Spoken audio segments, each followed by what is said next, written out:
Denny Hamlin and Larry McReynolds spar on social media. Did NASCAR just troll 2311 racing? And let's look back and see who dominated my power rankings this year.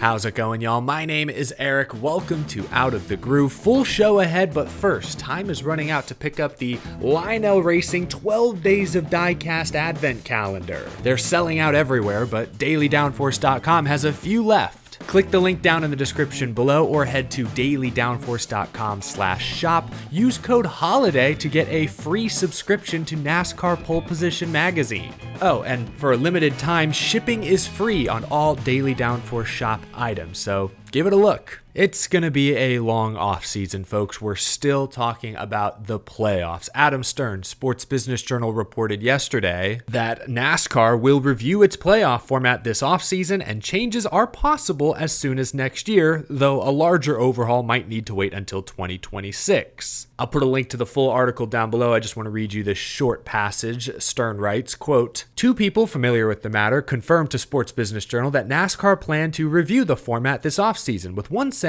any changes for 2025 would be more likely to be small tweaks given that the season is only a few months away. Makes sense, the schedule is already set, and earlier this week, start times and broadcast networks were announced for every race across all three series. That's why I've tried to offer up a more realistic proposal that still keeps most of the round-by-round eliminations intact, but others have chimed in as well, offering their own potential playoff fixes, including Denny Hamlin. His system is quite simple. The top 16 drivers in points make the playoffs. They compete for 7 races, with the top 4 advancing to the championship 4. Their points reset to 0, and after the 3 final races, the points leader wins the championship. Sort of a hybrid between the original chase and the current elimination format. I like that the top 16 in points in the regular season get in. Simple, rewards consistency. Wins, stage wins, regular season points finish still count towards playoff points that help you in the postseason. I like that. Though I will say Hamlin's format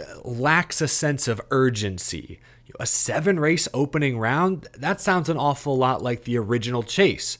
Points are going to get spread out. No win in advance. You're not going to see Kyle Larson go for it like he did at Homestead. You might not see Ross Chastain try the Hail Melon or Joey Logano try to stretch the fuel. Drivers are still going to try hard, obviously, but they're not going to take the risks that the current format forces them to make.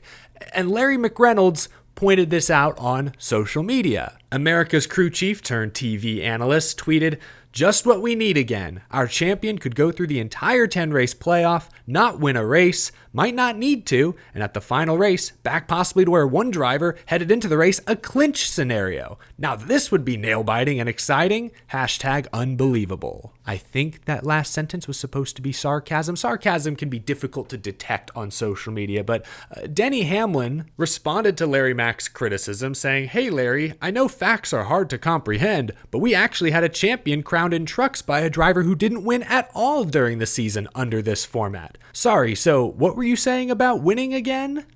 Hamlin, referring to Matt Crafton's 2019 Truck Series title run. He won the title, his 3rd title, but didn't actually win a race that season. And there are other close calls, you might say, like Daniel Hemrick in 2021 in the Xfinity Series didn't win all year. Very consistent, got to the championship 4. His first and only win on the season was in that championship race. He won the title. So Hamlin brings up a good point. This format does reward winning more than previous formats, but winning isn't the only path to the championship 4. And I kind of like that. I like that there are multiple ways to win the championship. You could be extremely consistent all year long, point your way into the round of 8, maybe win the right race to sneak into the championship 4, or you can just win, boom or bust, kind of like Joey Logano this year. He wasn't very consistent, but he won the exact right races, finished with the 2nd most wins on the year, won the round of 16 opener, won the round of 8 opener, won the championship race. You can kill him with consistency, or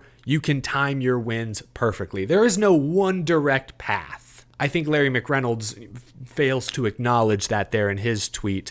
My biggest hang-up with the current playoff format is the one-race championship.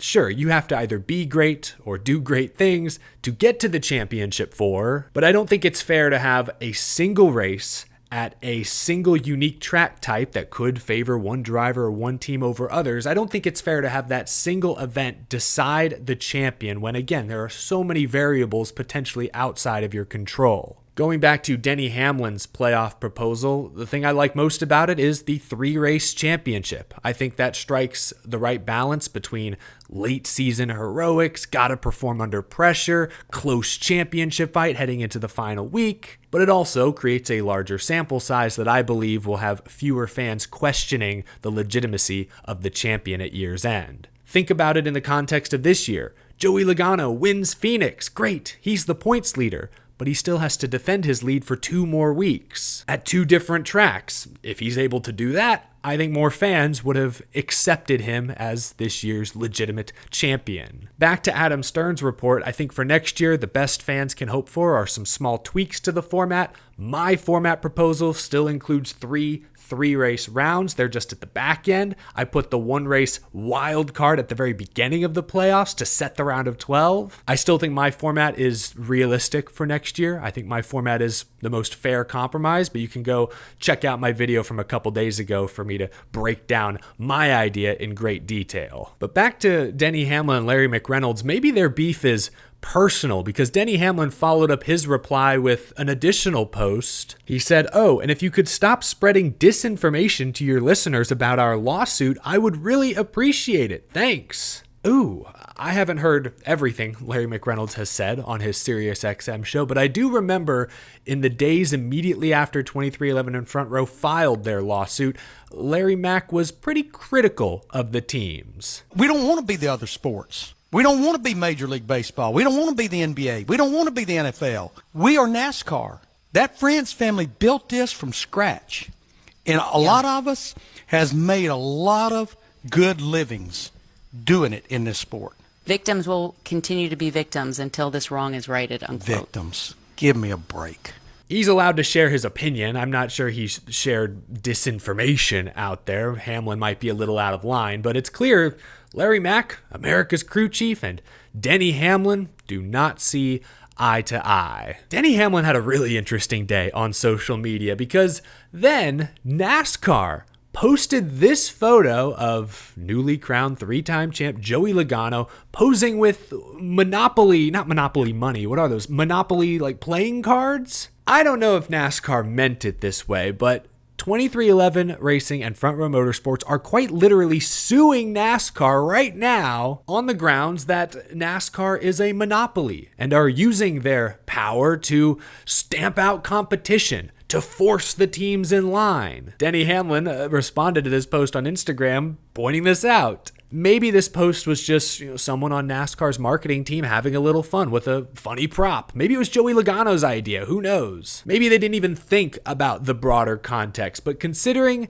a lot of the replies are referencing the lawsuit, they haven't deleted any of these posts, I think NASCAR's social media team kind of knew what they were doing. It's a funny post, I guess, but it's also kind of in bad taste, especially considering the severity of the situation, what they're being accused of, the implications it could have across the entire industry, and especially for this post to come out just days after NASCAR President Steve Phelps said, "Yeah, we're not going to negotiate through the media, we're not going to publicly discuss the lawsuit and take shots at the other side." Like Steve Phelps, just a few days ago, was basically saying, yeah, we're going to take the high road, we're going to handle things internally. For this post to come out just a few days later, you see what I mean? They don't really seem to vibe. Anyway, not a big deal or anything, but amusing at the very least. Now, before we wrap things up, every week this year, I had a segment on this show, the Out of the Groove Power Rankings, where I ranked the 10 fastest overall drivers and teams in the NASCAR Cup Series. Every single week, I had a new top 10. I don't have one for this week. It's championship week, would be kind of weird. Instead,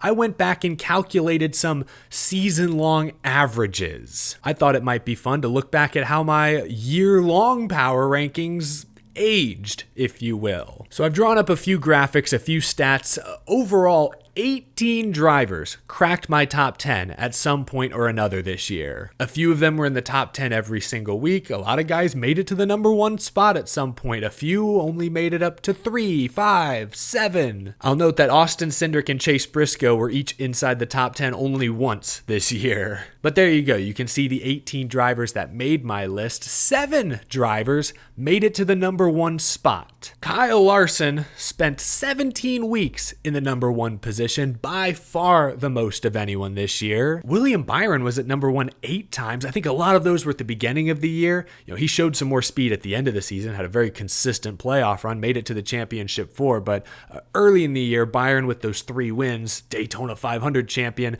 he was up in the number 1 position for quite a while. Tyler Reddick had a good stretch. Denny Hamlin for a few weeks at the beginning of the year. Christopher Bell had a couple weeks in the number 1 spot late because he also had a very steady, very consistent playoff run. You'll notice I never had Joey Logano in the number 1 spot. I did have him at 2 heading into the championship at Phoenix, but yeah, kind of missed on that one. I'm sure I wasn't alone, though. Let's look at some averages. No surprise, Kyle Larson had the best average power ranking, 2.2. Gosh. Byron, Hamlin, Reddick, but then Ryan Blaney. He was only at number 1 in my rankings once all year, but I had him top 5 pretty much every single week. He was always in the mix, just never the best. Same with like a Chase Elliott. I never had Chase Elliott in the number 1 position, but he was always right around 5th, 6th. He was in the mix, just never quite broke through that final barrier. Truex, Bowman, even Brad Keselowski made my top 10.